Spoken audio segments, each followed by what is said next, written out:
Since you are talking to a reporter for an NPR affiliate, I'd be remiss if I did not read a quote that you said on the floor of the Senate about NPR and PBS. NPR and PBS are not neutral media outlets. They're the closest thing we've ever had in this country to Pravda, which is the Soviet Union newspaper that I think still exists, but was popular when the Soviet Union exists.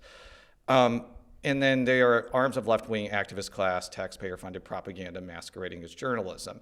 That really hurt my feelings, first of all, but well, that's not personal to you. As you know, I actually have a lot of respect for you as a reporter. However, there's a lot of programming on NPR that a lot of people find very objectionable and biased. There's no question about that.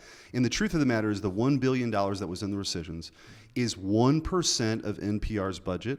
St. Louis Public Radio gets about $575,000 from NPR. That's about 6% of their budget. So we're talking about 0.06% of St. Louis Public Radio's budget. Yeah. And my understanding is there's a fundraising campaign that raised over $800,000. Congratulations, but I don't think the taxpayers should have to subsidize stuff that they find really objectionable. One point that I did want to press you on, and then I will move on to other topics because I don't want to spend the whole time on this. You mentioned a statistic from a former NPR editor where I guess 87 reporters or staffers were Democrats and 0 were Republicans.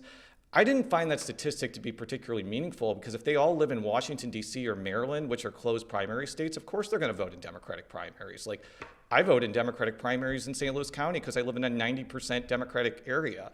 Why use that statistic to prove bias if it's not a good one? Well, because I hear a lot about like diversity, but it seems that ideological diversity is never really part of the discussion. I just think that's an overwhelming number. By the way, that statistic came from a whistleblower who was in fact a Democrat who found it objectionable, the bias that he saw in the DC NPR office.